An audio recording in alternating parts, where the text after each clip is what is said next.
My deputy governor is here. I can see the chief whip of the National Assembly, Honorable Wangwe. We have regional commissioner, county commissioner, and officials, county officials from both, government officials from both the county government and the national government, and members of the Fourth Estate. Good afternoon. I want to take this opportunity on behalf of the people of Kakamega to welcome you, CS Health here, and to thank you very much for sparing time to come to be with us today. This is a day that we have been waiting for, and it's good that it is happening today. I will give you a brief history about Kakamega very fast. Kakamega County has 330 health facilities with nearly a population of 2 million people.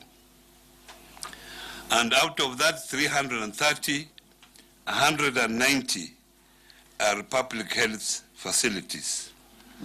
As a county, we have averaged our budget allocation of about 30% to health sector. And this financial year, we have slightly increased it to 31%. The health department is the biggest. It has slightly over 3,000 staff establishments. Obviously, as a county, COVID-19 has had a negative impact on access to health delivery. In this respect, we have established that citizens are afraid to come to health facilities. And I want to take this opportunity to urge the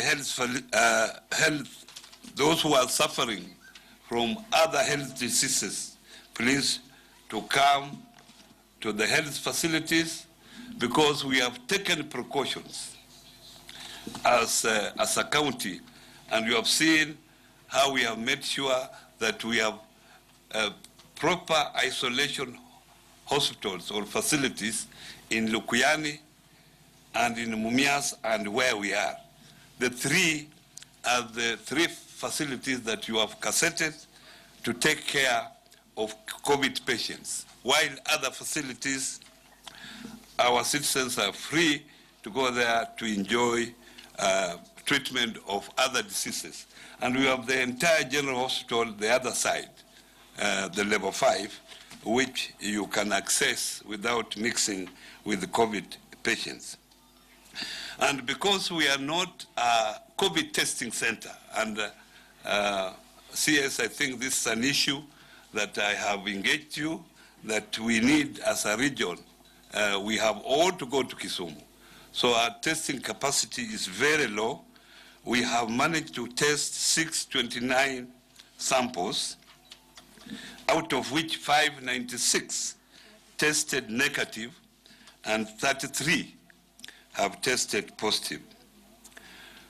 From those who tested positive, 2 have succumbed to the virus upon arrival at the hospital. And 1, in fact, died immediately before he was admitted and was tested posthumously. The number treated and discharged so far are 28. So at the moment, we are only having two of them at the facility, and about another 3 are in their homes under the home care program.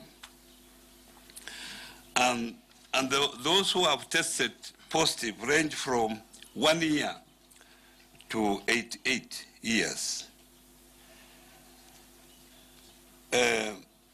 As I have mentioned, Kakamega County has no approved testing lab.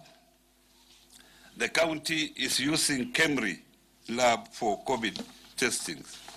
And I have submitted 2 requests to your office to consider making Kakamega a testing center. We have 16 expert machines for testing, which can be calibrated to test COVID-19. But the problem we have is obviously the reagents. We are unable to access the reagent because that is the responsibility of the national government. We have selected special staff. We have special staff who are dealing with these isolation centers. They have been properly trained and they were selected on a voluntary basis. I'm happy to report that none of our staff has tested positive. For referral purposes, we have 3 designated ambulances for COVID, suspected COVID infected people. The 3 ambulances are used for tracing, and when people are discovered, those are the ambulances that we use. We have also about 4,000 community health volunteers. And all these 4,000 volunteers have also been trained in partnership with the Kenya Red Cross. Red Cross is quite active here. Public sensitization conducted by public health officers in the county by the following groups and stakeholders have been involved: the Kenya Medical Training Center, the Kakamega Police Forces, the business community, the hawkers, all have been sensitized on the issue of wearing masks and etc. and social distances. Roadblocks have also been stationed in collaboration with the national government in all entry points for screening at the time of lockdown, and a total of over 1.5 million people have been screened. On communication, the County Department of Communication has continuously sensitized the community on COVID-19 through the local and the national media stations. The county government, on its own, has allocated 105 million for the fight against COVID-19, of which a number of items have already been procured and some are in the process. The national government dispersed to the county 262 million that was timely appropriated by the county assembly. And we are in the process of spending this particular money, but because it came late and because of the IFMI system, we have not spent the 262.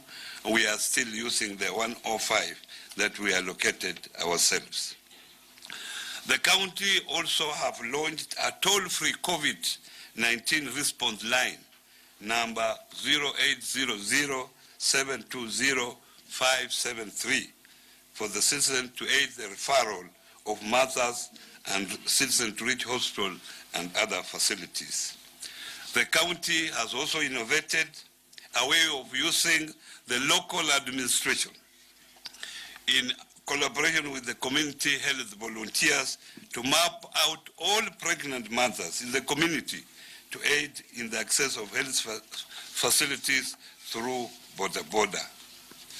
We are grateful to the staff that we were allocated, and through that allocation, between July and December 2019, we were able to recruit 171 nurses, 26 doctors, and 13 clinical officers. I want to give my deepest gratitude to the rapid response team, which I chair and co-chaired by the county commissioner, and the sub-counties for dedicating their time in ensuring that we have systems in place to promote prevention as well as the management of patients that have tested positive for COVID-19. I would like to single out the staff in Mumias Hospital, which is our first isolation center, for the dedication they have shown in serving the initial positive cases that we have in Kakamega County. Lastly, but not least, all the health workers, I want to thank them for their timely effort and endless dedication in serving the citizens of Kakamega and beyond. I urge them to continue in the same spirit. CS, as you have seen, we are completing our first phase of this referral hospital. This is a peak facility that the county government has so far spent 2.6 billion Kenya shillings.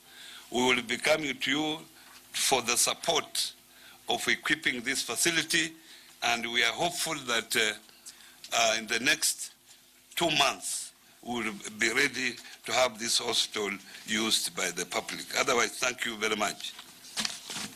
Now, I would want to give this chance to CS Wamalwa if he has something to say. As you know, Wamalwa is our brother here. I'm happy that he has also spared time to be with us this particular day. Thank you. Welcome. Asante sana Governor Oparanya, Waziri Kagwe na timu yako kutoka Ministry of Health, viongozi wote wa kaunti hii ya Kakamega na vile vile viongozi kutoka serikali kuu. Yangu ni kuungana na ndugu yangu Oparanya kukukaribisha Waziri Kagwe hapa nyumbani, na tunafuraha sana sababu tumekuona Kisii jana na leo umefika hapa kututembelea. Yetu ni kusema asante na pia kusema hongera, kuheshimu ugatuzi, sababu wengi hapa Western wamekuwa na kuona kwenye runinga ukitangaza kule Nairobi. Leo tumekuona hapa live na wengi sana walikuwa wanataka wakuone hapa, na sio hapa tu tumekuona kando na Kisii, tumekuona kule Pwani, tumekuona Mlima Kenya, na leo nikukaribisha hapa. And we want to say thank you for devolving yourself and your team to come to the counties so that you speak to the people directly, na pia wewe mwenyewe ujione ile hatua tumepiga sababu ya ugatuzi. Na kama kuna pahala Kenya hii ambako ungeenda utembee na uone kama ugatuzi unafanya kazi, ni hapa Kakamega County. Mwenyewe umejionea. Tunasema hongera Governor Oparanya, sababu what is behind us here is really a pillar of pride for us in the devolution family. Tukija hapa tunaona what devolution can achieve. Na tunajua kando na hii hospitali ni ile tu ya Nyanza, ile ilikuwa inaitwa Russia, ile ya MoH referral na kule Nairobi ndio iko standard hii. So we are very happy to be here, na pia kusema hongera kwa Governor Oparanya na serikali ya kaunti hii ya Kakamega. Mmepiga hatua. Waziri, kuna wakati COVID ilikuwa inaanza, kulikuwa na story ya kwamba kuna hospitali ambayo mgonjwa aliingia na akasema ako na corona na watu wote walikimbia mbio. Ilikuwa hapa Kakamega. We were totally unprepared wakati mambo haya yalifanyika, madaktari, manasi, hata askari wakakimbia. Lakini tangu wakati huo tumeona steady progress, na leo tukifika hapa Kakamega we are happy and we congratulate you, our brother Governor Oparanya, sababu Kakamega is one of the counties ambazo zimetimiza ile directive Mheshimiwa Rais alitoa to raise a threshold of 300 beds. Kakamega is above the 300 bed threshold, and we want to say thank you to Governor Oparanya. Thank you to the very able team ya the county leadership ya Kakamega hapa, na vile vile tuombe zile counties ambazo hawajafikisha the threshold. We know there are still about 14 counties ya kwamba let them borrow a leaf from Kakamega, wakaze kamba kabisa, so that we are able to achieve that threshold ambayo Mheshimiwa Rais alikuwa ameweka ya vitanda 300 kwa kila county. Hilo ndio jambo muhimu sana. Leo tumetembea Mumias, tumeona the isolation center huko. Nyingine iko kule Lukuyani. We want to thank the county of Kakamega kwa kujipanga, na tuseme we continue supporting you. Kutoka serikali kuu, we know that one of the greatest responsibilities, yale majukumu yaligatuliwa, ni huduma ya afya. Wakati huu ambao tunapambana na corona, na yale tutatangaziwa na Waziri Kagwe hapa, yanaonyesha ugonjwa huu unaendelea kusambaa. Lakini pia inaonyesha ya kwamba jukumu hili la huduma za afya, after 10 years after getting the new constitution, this is going to be the biggest test for all our counties. For national government, we want to assure you of our support. Juzi tumekuwa na mkutano na Governor Oparanya akitetea counties, zile pesa ambazo zilikuwa zimesalia bilioni 29. Governor, we are happy as we speak. The 29 billion has already been released to the counties, and I think we'll continue supporting you to ensure that we build the capacity of our counties to deal with this enemy. Leo ni siku ya Waziri Kagwe, sitaki niseme mengi. Yangu ilikuwa tu ni kuja hapa, nijiunge na Governor Oparanya kukukaribisha. Tunasema asante na Mungu awabariki. Thank you very much, my friend.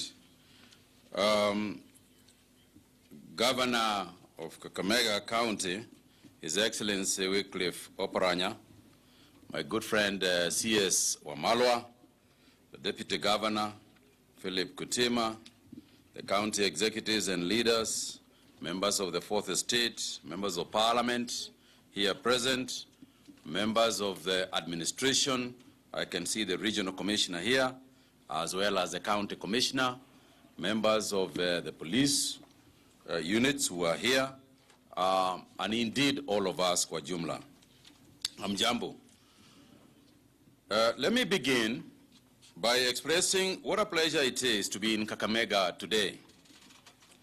It has been several years, Governor, since I was last in the county, but I must confess that each time I come here, I find myself taken by the clean air, the developments, and most importantly, the warmth of the Kakamega people. Bwana Governor, allow me to acknowledge the very warm reception that you have accorded my team and I. Orio, Muno, Omwami. We really appreciate the hospitality. I'm not sure, Governor, and I want to say this because I'm in here, and Kenyans might not know this, that Kakamega is both literally and metaphorically the land of gold. Literally because, Governor, if I remember the last time I was here, we went to a gold mine.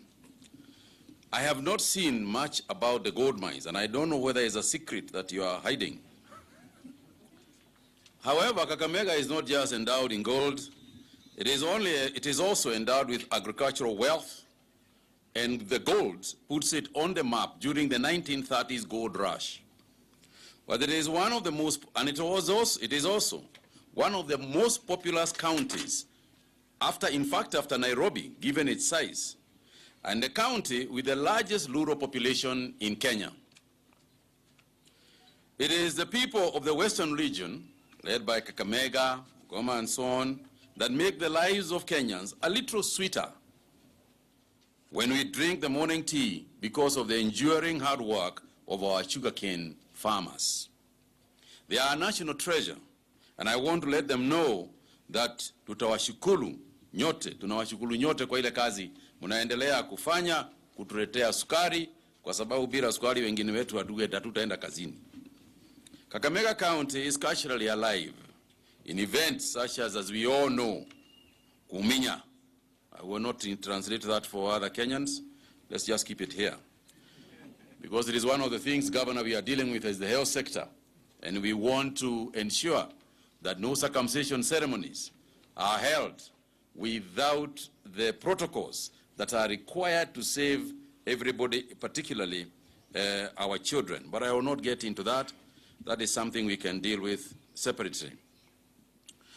And Kenyans all over pay attention to your culture and attribute that also, an attribute that also attracts other international organizations and persons.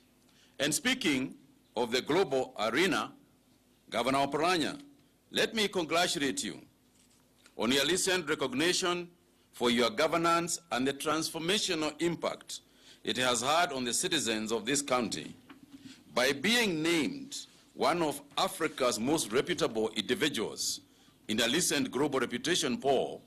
You have flown Kenya's flag high, and we say hongera. We are proud of that. These accolades have also been bestowed on you because of your development track that is comprehensive, which includes the health component. Today, I can tell Kenyans without any fear of contradiction that I have never been to a county that has got the kind of health structure that sits behind where I am addressing you today. This project, Governor Oparanya, is not just a county project.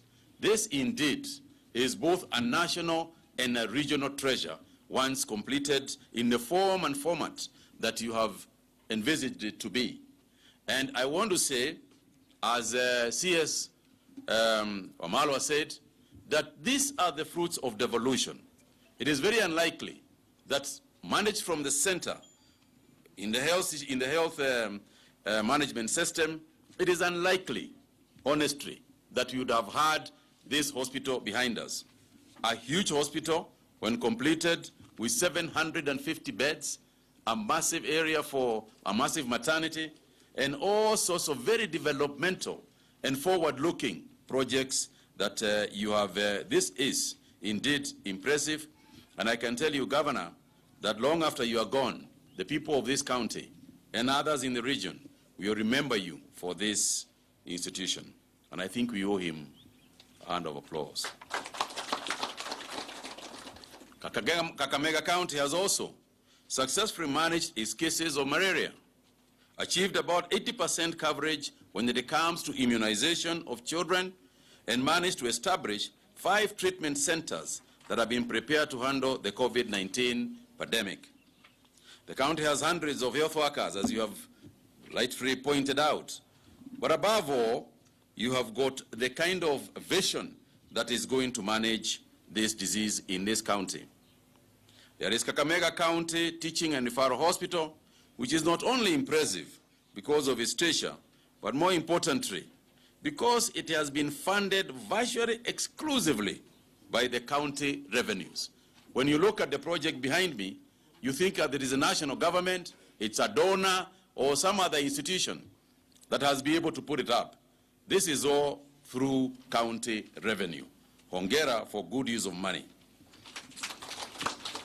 From the ministry's point of view, the hospital behind me should not only capture the imagination of other governors, especially those that have not yet met the basic provisions, but it's a key point in the Big Four agenda that President Kenyatta has indeed been talking to us about.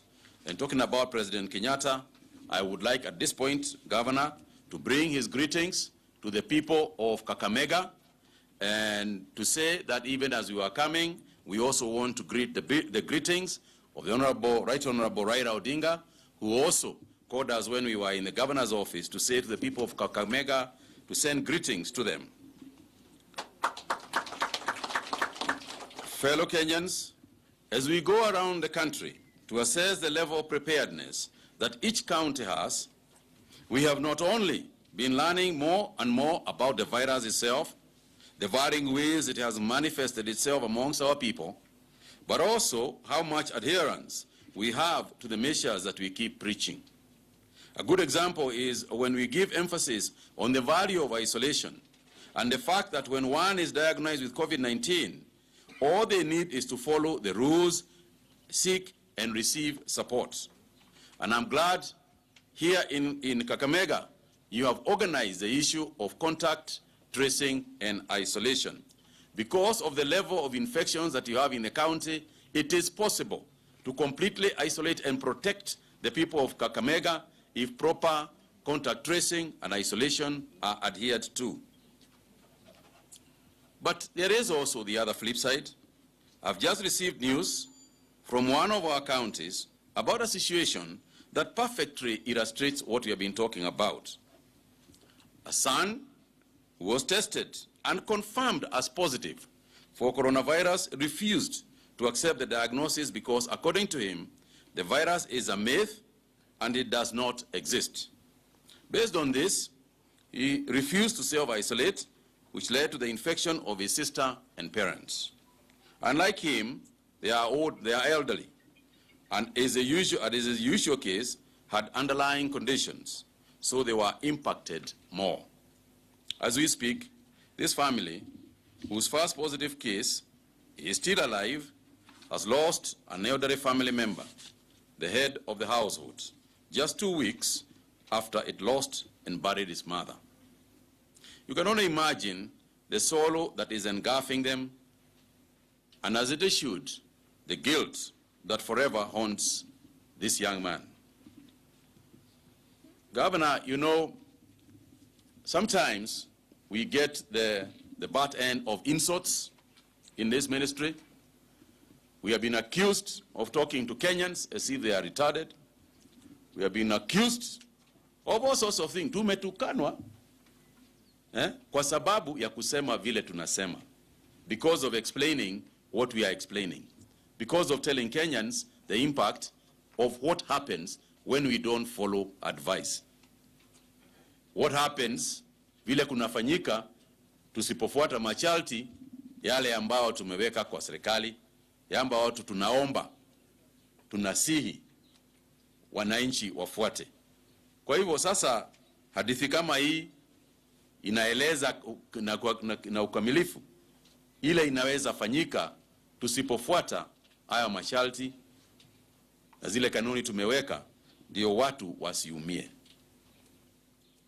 My brothers and sisters, I can only implore you to accept that COVID-19 is a reality. But when handled properly, through all the measures you are only too familiar with at this point, it is a condition that we can control. Kenyans don't have to die. We can do this thing.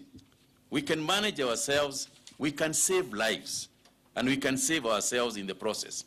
As I look in front of me, I notice with pride, I am so proud of Kenyans, because when I look in front of me today, I cannot see a single person without a mask covering both their mouth and their noses.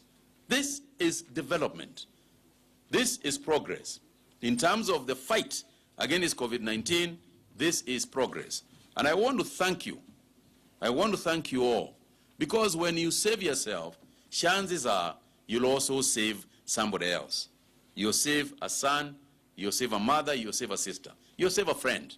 And for that, we are grateful. I wish everybody would start doing exactly what is happening here in Kakamega, and that might explain why the levels that are, the low levels that you have here. You know it kills, we can save ourselves. And it is not necessary for us to be insulted because of telling people again and again and again. But we will not stop, and I will not stop, and the ministry will not stop, and I'm sure the county governments will not stop. Because it is better to be here, it is better to be bored with the figures than to be bored for 3 weeks staring at the ceiling of a hospital bed, lying backwards because you are sick. No, no, no, no, no. We will continue to tell you and implore you, and we hope in the process, you too, who are hearing what we are saying, will also become part of us in telling Kenyans what needs to be done. As a national government, we will continue to work with your government, Governor Oparanya, and indeed the rest of the counties, to deliver the much-needed support of PPEs and masks to our health workers to enable a stable health sector. We are proud of the fact that Kakamega County has only the few numbers that you have said, and I pray to God that this continues to be the case. Na mimi najua Bwana Governor, tukiendelea vile mimi nimeona hapa Kakamega, kujitayarisha vile county yako imejitayarisha, kufanya vile nyinyi mmefanya kutayarisha mahospitali, isolation centers, tumekuwa huko Mumias, tumejionea sisi wenyewe ile kazi inafanywa huko. Wajua kuna wakati nyingine vile vile tunaambiwa na usiasa. Siasa ikiingizwa katika mambo ya usawa, mambo ya afya ni mbaya sana kwa sababu inaharibu mambo mengi. Lakini vile vile kuna wakati tunaambiwa ati wewe mnadanganywa, hizo isolation beds mnaambiwa hakuna, ni sinema tu. Lakini hapa sisi tumekuja, tumejionea, tumehesabu, tunajua ni ukweli vile Governor Oparanya anasema. Na kama mtu hata akiwa hana macho, aangalie hapa nyuma yangu aone ile mjengo iko hapa ya hospitali. Mimi naamini Oparanya hiyo atajionea. Hata mtu ambaye hana macho anaweza ona hii. This is a massive project and I'm so proud of you. Turning to our COVID-19 situation statistics today, we have recorded some 699 new cases, rising out of a total test of some 7,175 people, cumulatively now arriving at 25,837 persons. We have now got in this country tests that we have carried of nearly 350,000. And from the new cases, 675 are Kenyans, while 24 of them are foreigners.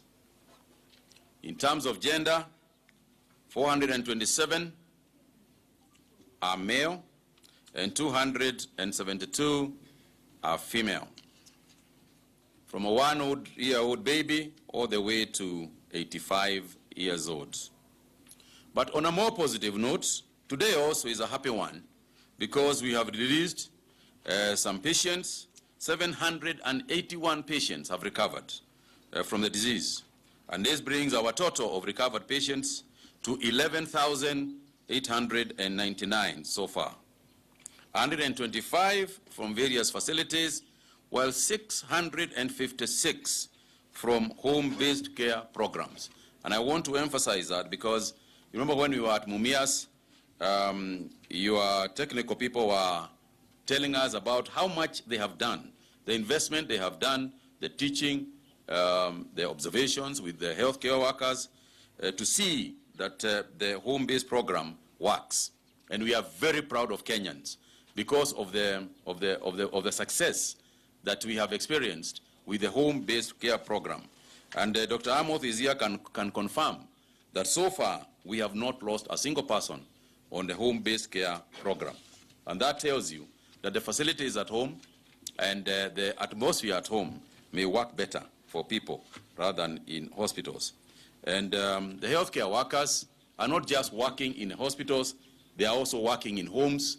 And when we continue every day to thank you, healthcare workers, for the fantastic work that you have continued to do.